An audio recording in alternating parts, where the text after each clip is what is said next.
So, good day everyone. Uh, my discussion for today is all about the part 1 of the midterm coverage for personal identification. Okay, so first, let's tackle regarding our fingerprint kits or different fingerprint kits or apparatuses. So first, we have ink ruler. Once we said ruler, one of the inking devices required for spreading the ink on the glass slab. As you can see, noong nagkaroon po tayo ng activities, 'di ba? Meron po akong ginamit na parang ruler. Okay, yung rubber na ganito lang siya kalaki. Okay? Tinatawag po siyang ink ruler. Okay? Yun po yung device na pang-spread doon sa ink para yung ink ma-spread evenly. Then, we have ink slab. Kapag sinabi naman po nating ink slab, a piece of glass either 1/4 thick and 6 or more inches long. So, ang ink slab naman po natin, pwedeng ganito lang siya kalaki or yung nasa crime lab 2 laboratory po natin, which is the table, okay, kung saan ko in-spread yung ink. Tinatawag po siyang ink slab. Okay? Glass po yun. Then we have the card or card holder. This type of gadget is for clipping the fingerprint card to avoid movement of the card during the printing. So may clipper po tayo for the fingerprint card. Okay? Kiniklip po doon yung fingerprint card para kapag nag-impress ka ng iyong fingerprint, hindi po gagalaw yung papel. Okay, steady lang po siya. Parang yun po yung device na hahawak sa fingerprint card. Don't worry, later on, ipapakita ko po sa inyo yung mga pictures para po mas madali pong i-imagine kung ano yung mga itsura ng mga yon. Then, we have the fingerprint ink. Alam naman po natin kung ano ang fingerprint ink. This is a special manufactured ink for purposes of taking fingerprint. So, hindi po pwede na ang gamitin nating ink is yung ink for the printer, ink for the ballpen. No. Okay? Meron po tayong special ink for the purpose of taking our fingerprint. Why? Kasi po, ang skin po natin, minsan, it is sensitive. Okay? Sa ibang tao po, sensitibo po yung mga skin nila. So, that's why we need a special ink, okay, para po yun po ang gamitin natin for taking our fingerprints. Then, we have magnifying glass. Alam naman po natin kung anong itsura ng magnifying glass, hindi ba? We have a normal magnifying glass, pero meron po tayong ginagamit na magnifying glass sa fingerprint. So, ano po ba ang gamit ng ating magnifying glass? Magnifying glass used to examine, develop Latin prints. A 3-inch wide reading glass is useful. So, ang gamit po yan, or ang gamit po ng magnifying glass is to examine and develop Latin prints. And also, ma'am, ano po bang kailangang i-examine at kailangan pa nating gumamit ng magnifying glass? Okay? Yung tinatawag po nating ridge characteristics or minutia. Para po makita natin yung mga minutia sa fingerprints po natin or the minute characteristics or range characteristics na nasa fingerprints po natin. Then, fingerprint powder or powders. Ilang word lang yan? 3. Principle of contrast. Okay? In fingerprint powders, marami po tayong kulay. Marami po tayong uri ng powders. Isa po dyan, black powder, gray powder, white powder, magnetic powder. So, kapag sinabi nating principle of contrast, kapag ang ginamit mong powder is black, okay, kinuha mo, nilift mo, ang kailangan mong paglagyan or pagdikitan ng fingerprint na yun, dapat sa kulay puti. Para po nakikita yung nilift mo na fingerprint. Kasi nga po, kagaya ng sabi ko, black yung ginamit mo na powder. Ma'am, paano naman kapag puti ang ginamit ko na powder? Saan ko pwedeng ilagay? Okay? Pwede mo po siyang ilagay in a coupon band or on the illustration board, on the white part. Para po may contrast sila. Okay? Sorry, hindi pala sa white part, sa black part kasi white yung ginamit mo. Para at least, okay, may contrast po sila. Naintindihan? So, that is a fingerprint powder. So, now, ito po yung mga pictures po natin para at least makita po natin. So, this one, okay, this one, ito po, tinatawag po natin siyang ink ruler. Okay? Ito naman po, yung itsura na ito, itong pangalawang picture, tinatawag naman po siyang fingerprint, wait. Card holder, fingerprint card holder. Okay? Yan po yun, sorry. Nakalimutan ko po. Then, ito naman po yung tinatawag nating glass slab. Okay? Yan po yung mga itsura ng mga diniscuss ko po. Then next, okay, this is our fingerprint ink. Ito po yun. Meron po tayo nito sa school.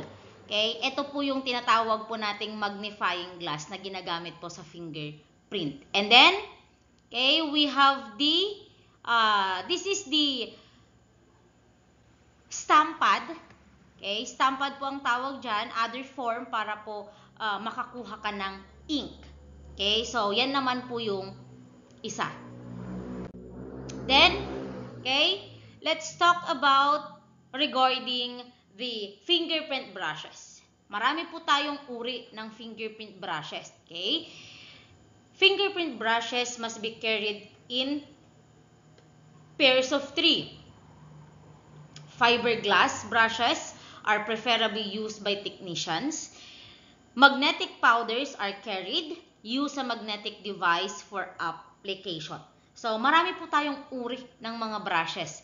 Okay? Pero ang karaniwan po natin ginagamit is the fiberglass brushes or the rabbit hair. Okay? Kasi po mas maganda pong gamitin yung brush na yon. Then, we have fingerprint lifting tapes. Kapag naman po sinabi nating lifting tapes, there must be a sufficient supply of lifting tapes to be carried at all times. Meron po tayong tatlong klase. We have the frosted, rubber, and transparent. Ang meron po tayo sa laboratory is the transparent one. Okay? Ang itsura po niyan para po siyang scotch tape. Ma'am, ano ang pinagkaiba? Okay? This fingerprint lifting tape is a special device that used in fingerprint. Bakit special? Kasi po, yung lifting tape na po yan, okay, kapag ididikit mo po siya, hindi po siya nagkakaroon ng bubbles. Hindi po kagaya sa mga normal na ginagamit po nating scotch tape, tapes, meron po siyang bubbles. Okay? So, fingerprint lifting tapes, it is a kind of scotch tape or tape. Special kind of scotch tape or tape. Then, we have latent fingerprint transfer card. Okay? Used for preserving developed lifted latent fingerprints. Kung saan po nila inilalagay. Okay? Yung mga latent print, kung saan po nila preserve. Yun po ang tinatawag nating latent fingerprint transfer card. Okay? And then, we have fingerprint cards. Kapag naman po sinabi nating fingerprint cards, this record card must be carried always for recording ink fingerprints for comparison. Ang standard na size is 8 by 8 inch card. Okay? Yung pinakita ko po sa inyo, yung square po, kung saan ini-impress yung plain impression and ruled impression. And also, sa likuran nun, okay, ini-impress naman po natin yung whole hand po natin or whole palm of the hand. Then, flashlights. Kailangan din po natin yan. Bakit? Okay? It is a useful device for searching and for focusing on developed Latin prints. Okay, flashlight po kapag yung crime scene is masyadong madilim, okay, gumagamit po tayo ng tinatawag nating flashlight. Then we have ruler or tape measure, okay, yung panukat po. Okay, hindi lang naman ruler ang panukat, pwedeng metros or yung tinatawag po nating yung panukat sa body measurement. Ano bang tawag doon? Tape measure, yes. Yun po atang tawag. A rule type may be carried, okay? Para saan? For scene sketch. Okay? Para po malaman nila or makita po nila kung anong size, kung anong measurement ng crime scene, ng mga evidence. Okay? So, ginagamit din po yan. So, ito naman po yung mga pictures. Okay? So, this is our fingerprint powders. This is the kind of brushes po. This one, ito po yung kalimitang ginagamit ng mga technician and also this one. Okay, tinatawag po yung rabbit hair brush. Pero ang meron po tayo is, kung hindi po ako nagkakamali, ito or itong pang-apat. Ang meron po tayo doon sa ating laboratory. Then, this one, as you can see, fingerprint lifting tapes. Kung makikita po ninyo, meron po tayong iba't ibang sizes ng lifting tapes. Okay? Then, we have our fingerprint cards. Okay? Yan po yung pinakita ko sa inyo nung unang araw ng klase po natin. Flashlights, ruler or tape measures. Okay? Yan naman po yun. And then, next, we have evidence identification tapes or tags. Okay? Ito naman po, okay, ginagamit naman po ito to identify objects or physical evidences. Yan po yung inilalagay sa mga evidences. Okay? Ma'am, anong nilalagay sa evidence tags? Ang nilalagay po doon is the name of the investigator, the date, and time. Okay? Later on, makikita nyo po kung makikita nyo yung picture. Then, we have scissors. Ang scissors naman, required for purposes of cutting Latin print tapes. Yung fingerprint tape po natin. Then, we have rubber gloves. Bakit kailangan natin ng rubber gloves kapag nag-lift tayo ng mga Latin prints? Because rubber gloves, it is a device used to protect the investigators or the technician's fingers. Why? Para po hindi po maiwan yung fingerprint ni technician doon sa crime scene. Gusto ba ni technician na maging suspect din siya doon sa nangyaring krimen? Okay, doon sa loob ng crime scene na yun? No. Kaya po siya gagamit ng protective gear or rubber gloves. Then, we have the so-called post-mortem fingerprint equipment. Magkaiba po ang equipment or kit sa pagkuha ng post-mortem fingerprint. And iba din po ang kit sa pagkuha ng mga living persons po or buhay na tao. Okay? Ang post-mortem fingerprinting equipment, it contains hypodermic syringe, spoon, tissue builder solvent, and tissue cleaner. Yan po ang mga kailangan. Okay? Sa equipment, sa post-mortem fingerprinting. As you can see, meron po doon spoon. Why? Kapag ganyan po kasi yung kamay ng namatay, kailangan po natin gumamit ng spoon para po mas straight po natin yung fingers po nung patay na tao. Carrying case or the attache case, diyan naman po nilalagay yung mga fingerprint equipment na ginagamit naman para kuhanin po yung fingerprint ng isang buhay na tao. Then we have the inkless inking device. Okay? It is a purloin pad. Yan po yung ginagamit natin, or yan po yung nakikita nyong ginagamit kapag kumukuha po kayo ng NBI clearance, nung kumuha kayo ng national ID. Inkless, ibig sabihin ng inkless, no need to use a fingerprint ink. Kasi digital na po siya. Okay? So, yan po yung mga yon. So, eto po, as you can see, this one, yan po yung tinatawag nating evidence tag. Then, we have scissors, we have rubber gloves. Then, this is the post-mortem fingerprinting equipment. This is the inkless inking device. And lastly, this is the carrying case or the attache case for fingerprint equipment for the living persons. Okay? So, yan po yung mga itsura ng mga diniscuss ko na mga fingerprint kits.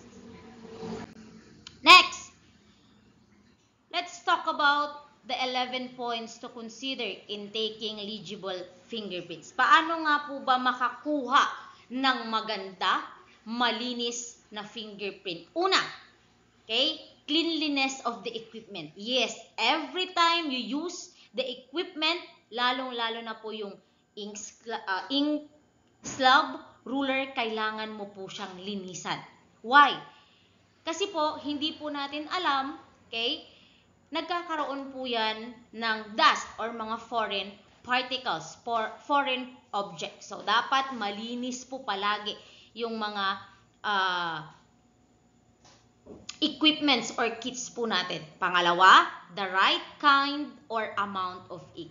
Ink, dapat tama lang, sakto lang. Okay? Yung nilalagay po nating ink sa ating ink slab. Then, syempre, proper distribution of ink. So, as you can see, nung gumamit tayo or nung ginamit natin yung fingerprint ink slab, konti lang po yung nilalagay ko. Then, sabi ko, spread nyo lang ng maigi. Why? Para po, sakto lang yung amount ng ink. Hindi makapal, hindi rin masyadong manipis. Kasi kapag makapal masyado, magkakaroon tayo ng smearing sa fingerprint card po natin or smudge. Kapag manipis naman, mag-faint or faint. Okay? Hindi po makikita ng maigi yung mga ridges po ninyo sa inyong mga fingers. So, dapat proper distribution po tayo ng ink. Then, the distance of the subject from the inking plate. Dapat po, okay, meron pong distance. Okay? Yung inking plate po natin or inking table and the subject itself. Then, syempre, bago kuhanan ng fingerprint ni technician, si subject, kailangan pong sabihin ni technician or operator na, ma'am, sir, relax lang po kayo. Okay? And never aid in the operation or wag pong, okay, makikisabat sa operation or doon po sa pagkuha ng fingerprint. Wag makikialam. Number 6, the pressure exerted must be slight and even. And also, the ruling be continuous movement including the lifting. Ibig pong sabihin, dapat once na inimpress or niruled doon sa ink, tuloy-tuloy po yan. Pag-lift hanggang pag-impress po sa ating fingerprint card. Number 7, syempre, the nail of the fingers should be at right angle to the glass slab or to the card before starting the ruling, and always rule the fingers up to the other side of nail is reached. Ibig pong sabihin, edge to edge. Okay? Para po makuha natin yung ridges, all ridges in your fingerprint. Then, the inking and printing must always reach below the first joint. Ito po, yung unang hati. This one. Sorry pala. Dito po, dapat po nakukuha or naipiprint din po yan sa fingerprint card. Yung first joint. Next, the thumb should be rolled towards the operator. Paganyan po, towards. Okay, towards. Then, the subject, body, and all other fingers away from the subject body. Yun naman po yun. Next, while ruling the fingers, the subject hand should be held controlled properly to prevent twisting and slipping of the finger. So, kagaya ng sabi ko, last time nung nag-activity po tayo, body-body system. Why? Because merong magiging operator at the same time subject. Kasi si technician or operator po ang magko-control, hahawak sa fingers po ninyo para po maiwasan ang twisting ng fingers and slipping. Slipping hindi po yung tulog. Okay? Slipping po yung pagdulas po ng fingers doon sa fingerprint card. And lastly, observe proper alignment. Okay, dapat po hindi po sosobra. So, kailangan may alignment pa rin po tayo sa pag-impress and pag-take po ng ating fingerprint. Then, syempre, if we have ways in taking eligible fingerprint, meron din po tayong problems. Okay, encountered in taking fingerprints or finger disabilities that need extra attention.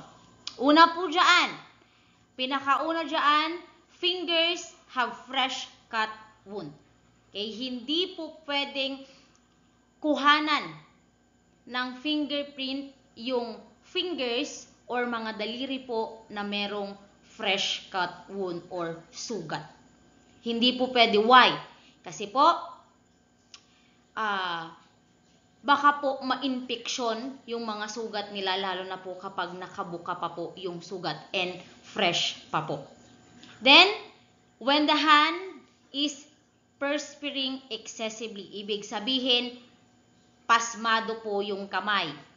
So, hindi po pwedeng kuhanan.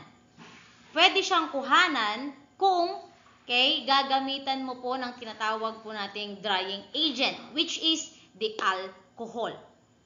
Okay, alcohol is a drying agent. Pero bago mo po siya lagyan ng alcohol, pahiran ng alcohol, kailangan mo po munang punasan yung kamay ni subject. Okay? And then, when the fingers are very fine, like the fingers of a baby, ano naman ang gagawin? Kapag ganun po ang kamay natin or kamay ni subject, kailangan po small amount of ink lang. Kasi kagaya ng sabi ko kanina, minsan ang skin masyadong sensitive. Okay? So, dapat yung coating ng ink manipis lang po. Paano naman kung yung fingers ni subject is parang fingers ng carpenter or carpintero, dry? Ano naman ang kailangan natin gamitin? Kailangan po natin siyang pahiran ng cream, oil, or lotion. Why? Para po ma-moisturize, okay, yung kamay ni subject. Ganun po yun. Then, number 5, when one or more fingers are missing or amputated, ano ang gagawin? Record the present fingers. So, for example, 3 lang yung present fingers mo sa iyong kamay or sa iyong left hand. Okay? Kailangan po munang i-record yung 3. And then, doon sa 2 na wala, you need to note. Okay? Kung saan po ilalagay dapat yung 2 or kung saan po i-impress yung 2. Lalagyan mo ng note, sasabihin mo lang, amputated or missing. Yun lang naman po ang ilalagay mo. Then next, when the fingers are band, twins, ganyan daw. Diba? Magkadikit. Or crippled. Crippled, ganyan. Crippled po. Okay, ano naman ang gagawin? Use one of the methods in taking the prints of a dead person. So, kapag ganyan, crippled, syempre gagamit tayo ng spoon para po mas straight po natin yung crippled finger. Kapag twins naman, okay, so hindi naman po natin pwedeng paghiwalayin yan. Diba? So, we need to take both of the band or twin finger. Then, when the subject hand has more than 10 fingers are fully grown, paano daw kapag more than 10 fingers ang meron sa subject? Ano po ang gagawin? The thumb and the next fingers to them should be printed, and on the other side of the card, place annotation that such fingers are extra fingers. So, same. Okay? So, i-print yung 10. Sa likod ng card, kailangan mong maglagay ng note that meron ka pong extra finger. So, yan po yung mga karaniwang problema na nai-encounter ng ating operator or the technician itself. Next, number 8. So, number 8, should any extra finger appear anywhere between the fingers? Ano po ang gagawin natin kapag may extra finger? Okay, record the print of the one fully formed. For example, meron po kayong extra finger dito sa thumb ninyo. Kailangan po nating i-record muna yung fully formed na finger or the normal finger. And then, okay, record the extra digit or the extra finger at the back of the card with annotation na sinasabi po na that is an extra finger. So, same way pa din po tayo. I-take po natin yung 5 fingers po natin sa left hand po natin. Okay? And then, kapag meron po tayong extra finger, lagay po natin, i-impress po natin sa likod ng fingerprint card. And then, we need to leave a note that is an extra finger. 9. In case of split thumb, for example, ito yung thumb ninyo, pero nahati sa dalawa. Okay? A thumb having 2 nails, or when the subject has 2 or more fingers webbed or grown together, ano ang gagawin? Making it impossible to rule such fingers in its side. Just take a note at the back of the card to such effect. So, sabihin lang po, same process. We need to make a note. Sabihin lang po doon na your finger or thumb finger having a split thumb or 2 thumbs or nails. Okay? So, ganun po ang gagawin natin. Next, we have problems in recording ink fingerprints. Meron po tayong 3. We have the mechanical operation, temporary disabilities, 4 pala, permanent disabilities, and general, hindi ko makita to, general deformities po ata, if I am not mistaken. Okay? So, mechanical operation, kapag sinabi po nating mechanical operation, ang may problema po dyan is yung mga kits, mga equipment, mga apparatuses po na ginagamit po natin. Okay?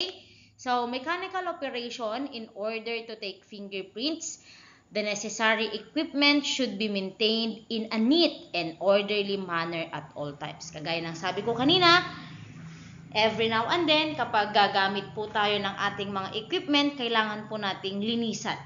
Okay? Linisan ng maayos. Kailangan nating i-maintain na malinis yung mga kits po na ginagamit po natin. So, use of poor, thin, and colored ink. Kapag gagamit po tayo ng thin or colored ink, ano ang mangyayari? Resulting in impression which is too light and faint. Ibig sabihin, hindi po masyadong makita yung fingerprint kasi nga manipis yung ginamit na ink. Okay? Then, the ink will dry quickly and blurred or smear when handling. So, yan po ang result kapag gagamit po tayo ng thin and colored ink. So, ibig sabihin, mas applicable pa rin po na gamitin ang black ink. Then, failure to clean thoroughly the inking apparatus and the fingers or foreign substances and perspiration. It will cause the appearance of false marking and the disappearance of characteristics. Yes, kapag hindi po natin nililinisan yung ating mga apparatuses or equipments, magkakaroon po tayo ng false marking.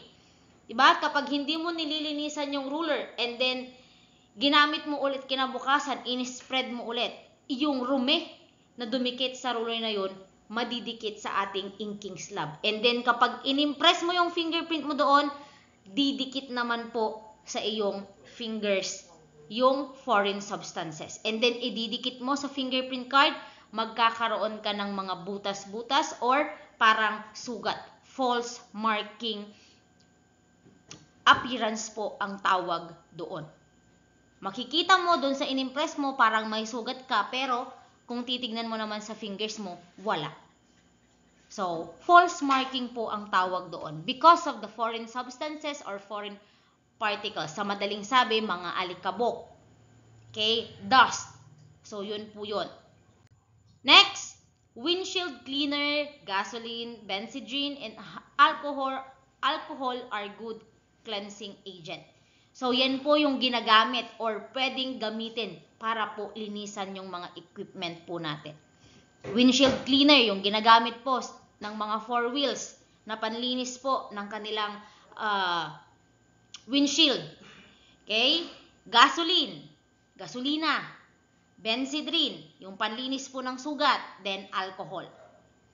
Failure to roll the finger fully from one side to the other side and to ink the whole area from top until below or fourth joint of the finger, it will result, okay, the focal point of the impression might not appear.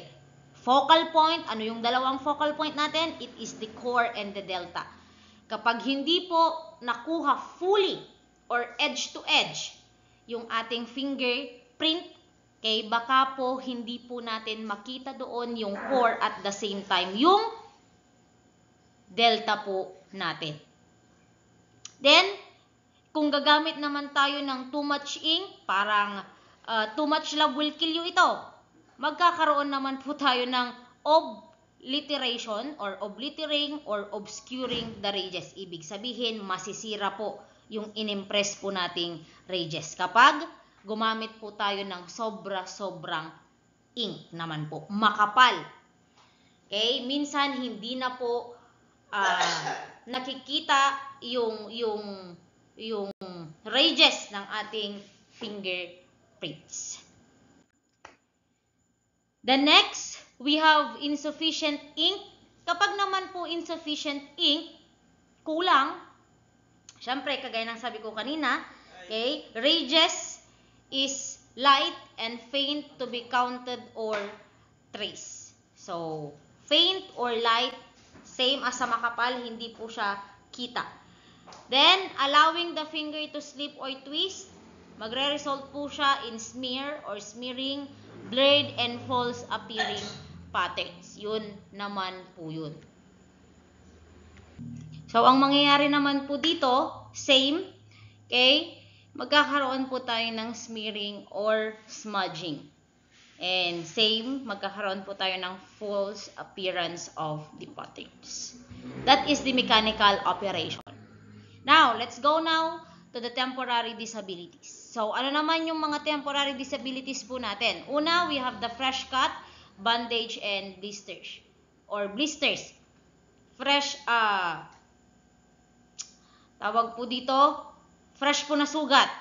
These disabilities will temporarily disfigure the impression. So, the operator must postpone or reschedule the printing until the wound or blisters will heal. So, kapag meron po tayong fresh cut, bandage, or blisters, kailangan po nating i-reschedule or i-postpone yung pagkuha or pag-take ng fingerprint. Exemption to the rule, if the finger only suffered such fresh wound, the printing will go on. Kapag fresh wound lang naman, sugat na hindi naman masyadong malalim, hindi rin siya masyadong bumuka, pwede naman po. Okay? Ituloy natin yung pag-take ng fingerprint. Then, occupational problems. Ano naman po ito? A challenge to fingerprint technician. In such cases, the appearance of the ridges are not exactly destroyed, but they are weakened and the print show faint ridges. Ibig pong sabihin yan, ang may problema na po is the subject itself. Why? Because his or her ridges is masyado pong, or sa madaling sabi, nakadepress yung ridges niya. Haan nga malasin. Hindi po kita. Okay? Kapag inimpress po niya, wala pong, or hindi po ganun kalinaw yung impression ng rages niya. Why? Kasi nga po, yung rages niya is nag-faint or nawawala po. Okay? Hindi naman yung nawawala na hindi nababalik. The pattern are still present and have not changed. Okay? I repeat, yung pattern nandoon pa rin po. Hindi rin po siya nagbago. Ang problema lang, okay, faint lang po. Hindi lang po siya masyadong nakikita. Okay? Like me, nararanasan ko po yan. Okay? Itong problem na ito nararanasan ko po. Kasi po, kapag nagbabiometrics po ako, okay, hindi po nababasa yung fingerprint ko. Sabi nga nung isang instructor, okay, sabi niya yung fingers ko daw, para daw pong fingers ng matanda. Okay? Kasi nga po kapag fingers po ng matanda, di naman siya kulubot, pero hindi po talaga nakikita masyado yung prints. Okay? And also, dry po siya. As in, dry na dry po yung kamay ko. Kagaya ng sabi ko sa inyo, meron pong season yung kamay ko. We have the dry season and the wet season. So, pasmado minsan yung kamay ko, minsan naman very dry po siya. Okay? Kapag very dry po, talagang yung rages po, okay, hindi po talaga siya nakikita. Nag-faint. Yung prints niya, hindi po talaga siya kita. Even the device called biometrics, hindi rin po niya mabasa. Okay? Next, by means of softening agents such as oil, creams will aid to the obtain legible ink impression. It is further suggested that in this case, a very small amount of ink should be applied in inking plate. So, kung talagang wala kang magagawa, small ink lang po yung i-apply natin sa mga fingers po na ganun. Okay, kapag excessive perspiration, kagaya ng sabi ko kanina, use drying agent. Alcohol, benzene, or other similar fluid will act as drying agent. Ma'am, ang gasolina po ba ay drying agent? Okay? Drying agent ba ang gasoline? Kung sa tingin mo ay drying agent, gamitin mo. Okay? Kapag ginamit mo, sunugin mo na din yung fingers mo. Hindi. Joke lang po. So, hindi po drying agent ang gasoline. Hindi po yan kasali. Okay? Panglinis lang po yun sa ating mga equipment or fingerprint equipment. So, tandaan po.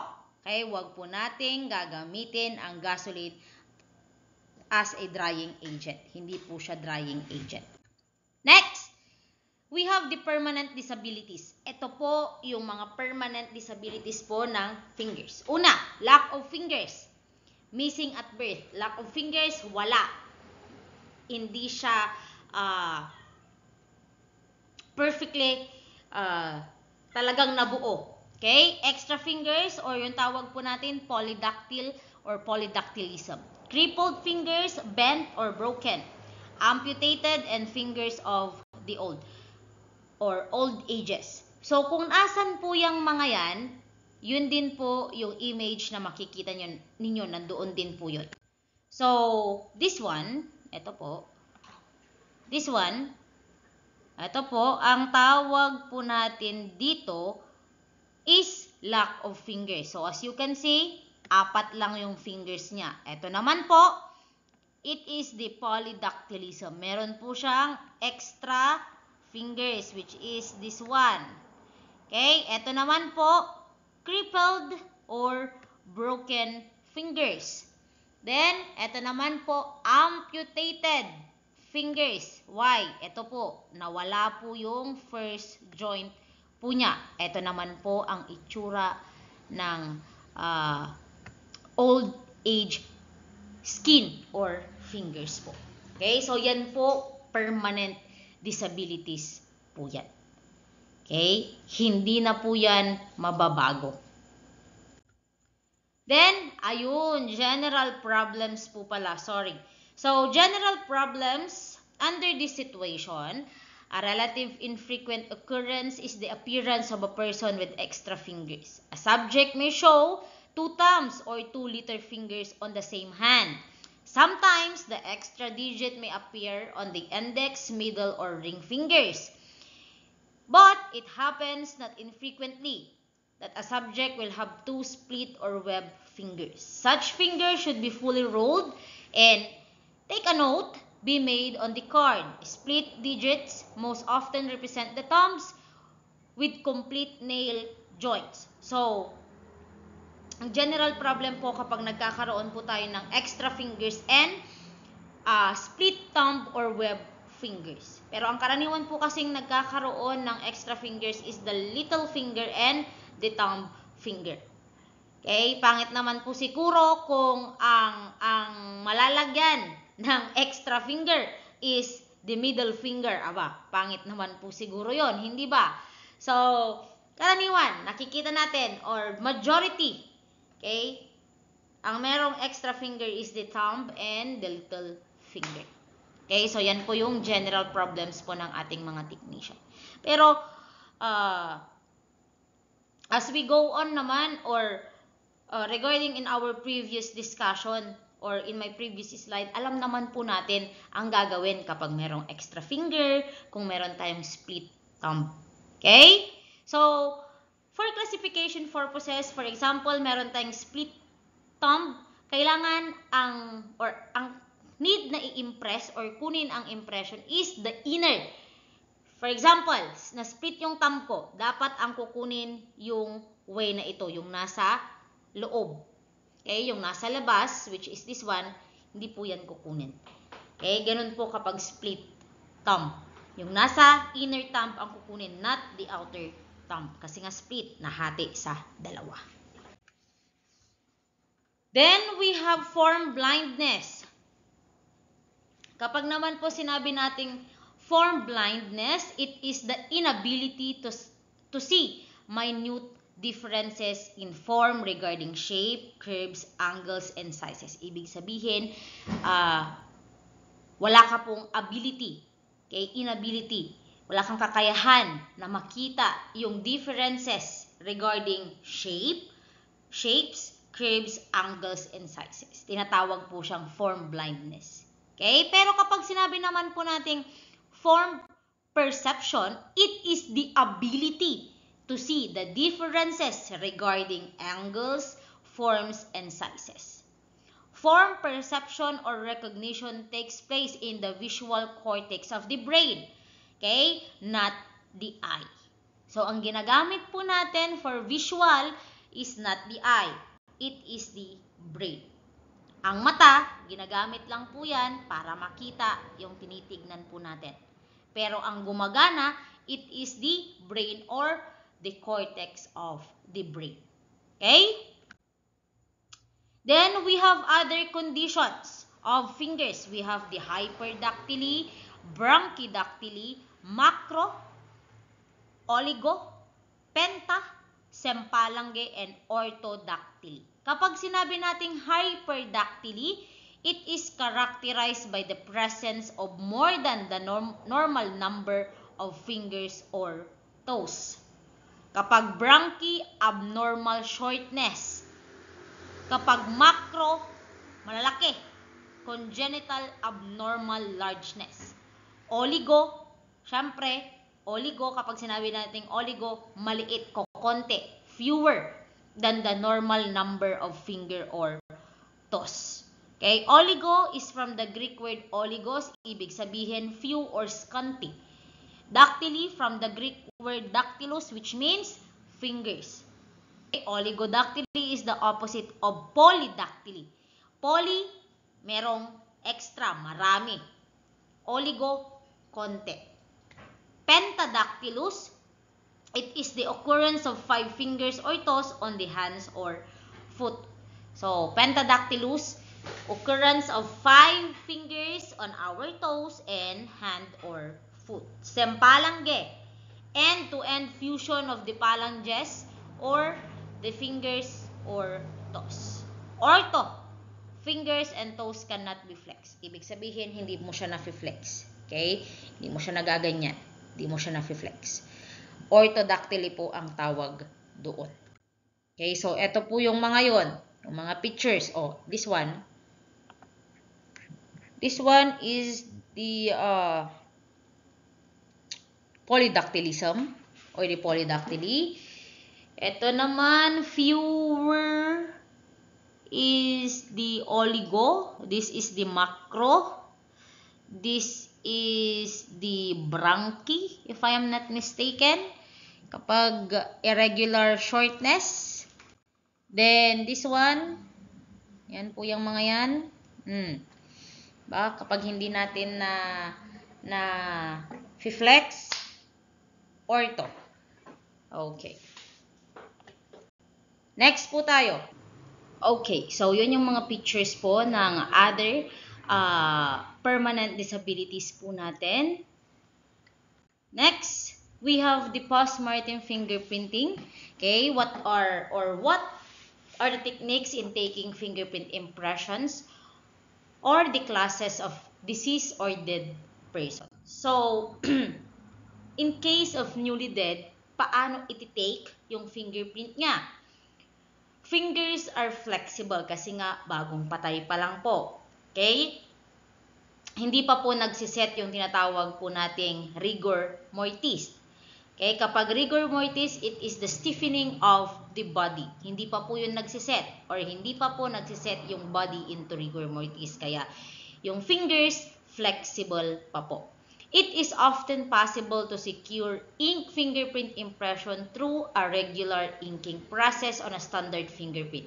Kapag flexible pa yung kamay, pwede pa po nating gamitin yung process kapag nagtitake tayo in a normal taking of person or normal taking of fingerprint ng mga buhay na tao.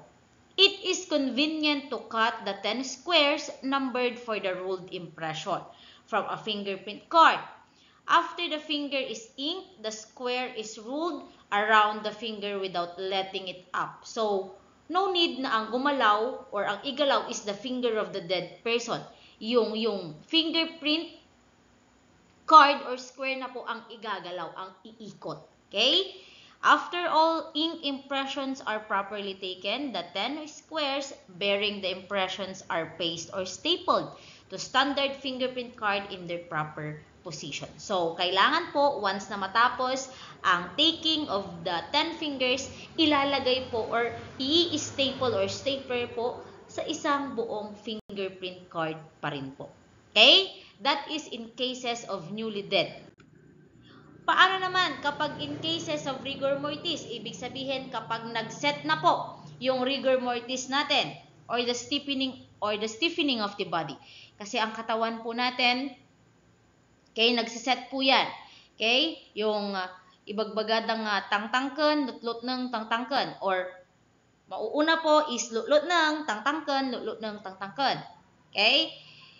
Kapag bagong patay, malambot pa po, flexible pa po ang body. And then, after few hours, rigor mortis. Okay? And then, few hours later, babalik po.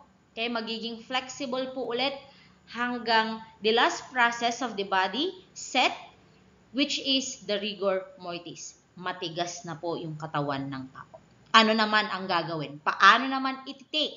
Okay? Rigor mortis is the stiffening of the body. Okay, once set in, the fingers are tightly clenched. Tightly, ibig sabihin, natangken, matigas na. The fingers may be forcibly strengthened by breaking the rigor. In the event, the rigor cannot be completely overcome. Secure a spoon-shaped tool or spatula for holding the cut square. For example, ganito po. Okay, saglit. Okay, for example, my hand is, for example, nakaset na siya in a rigor mortis. So, this is a spoon or spatula, for example. So, ang gagawin po, kailangan po nating dukutin, okay, yung fingers na nakaset into rigor mortis, kailangan po natin siyang strengthen. Okay? Hanggang maging straight po yung fingers.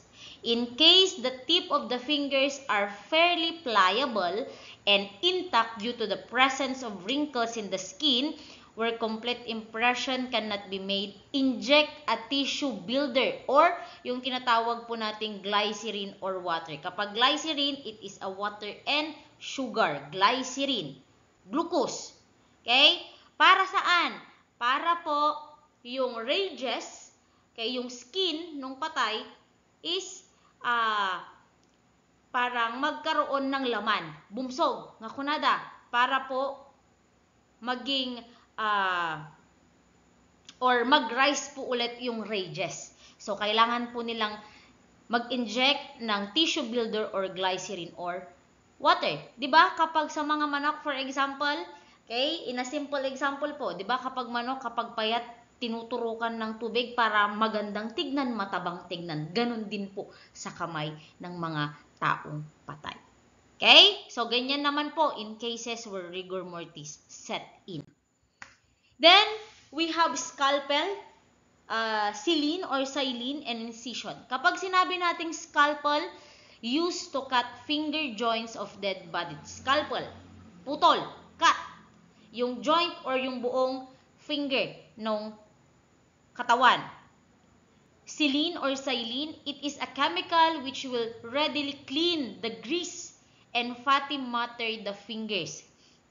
Ito po yung kinikwento ko po sa inyo. For example, the first joint cut. So, para po malinis ng maayos, okay, ang inilalagay po na chemical is the silene or silene.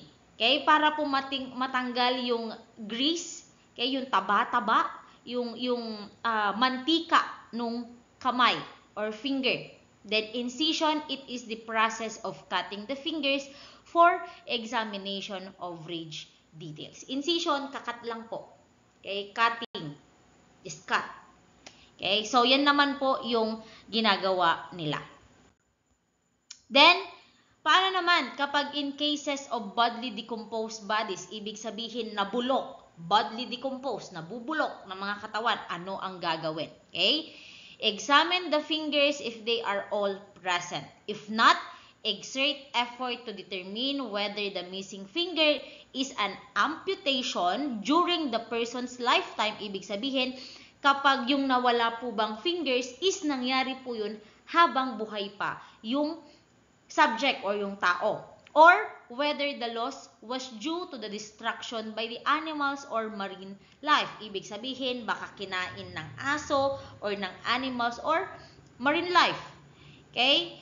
In making examination, clean the fingers with soap and water, then dry. Use a child's soft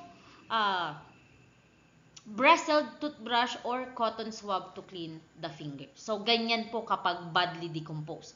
Unang mong gagawin, check mo kung yung 10 daliri nung subject is intact, buo. Okay? And then, kung hindi intact, kailangan mong malaman kung yung amputation or missing finger is nawala na ba yun nung buhay pa yung tao or dahil sa kinain ng animals or due to marine life.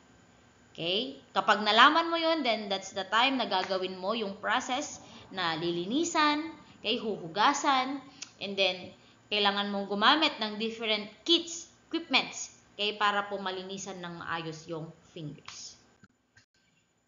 We have 3 general types of finger condition. Decomposition or putrefaction. Ibig sabihin, pagkabulok ng katawan, putrefaction. Okay? Simple example, kapag namatay ka, inilibing ka sa sementeryo, nag-decay. Ibig sabihin, unti-unting inuubos ng uod yung katawan mo. That is decomposition or putrefaction. Okay, yun po ang tawag doon. Pagkaagnas ng katawan or the body. Okay? Prevalent in bodies found in bushes or buried in earth. Kagaya ng sabi ko, kapag nalibing ka na, that is the process of putrefaction or decomposition of putrefaction. Pag pag-aagnas or pagkaagnas. Desiccation or mummification, drying of the body or drying out. Okay? Bodies which have been found in open and dry protected places or bodies subjected to severe heat, mummification or desiccation. Yung simple example natin, mummies in Egypt, di ba?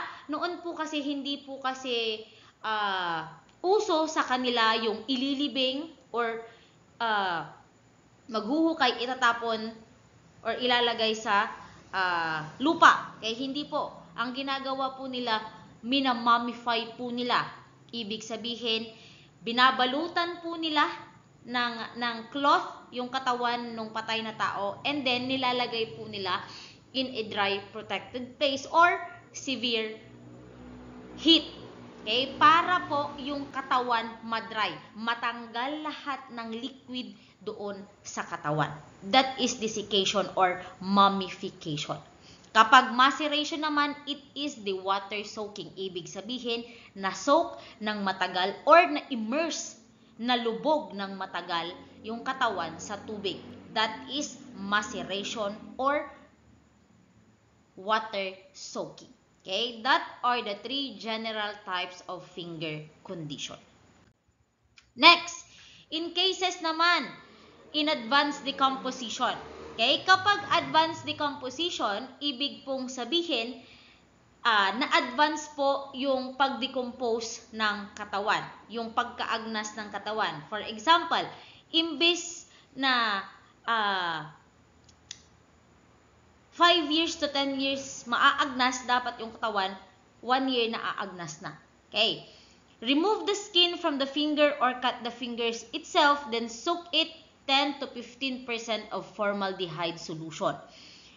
Formalin. Ginagamit po ito sa mga patay na tao kapag nilalamayan. Nilalagyan nila ng formalin or ini-inject po nila ng formalin yung katawan ng tao. Why? Para po hindi po siya mag-advance decomposition. Okay? Ma-freeze yung katawan ng tao. Yun po ang ginagawa. Kaya po nila nilalagyan ng formaldehyde solution or formalin. Grayish white, color of the skin treated with formaldehyde solution. So kung napan kayo or kapag nakikilamay kayo, agtanawag kayo, DJ kabaong, sorry po for the words. If you can see, the skin of the dead person is a grayish white. Okay? Because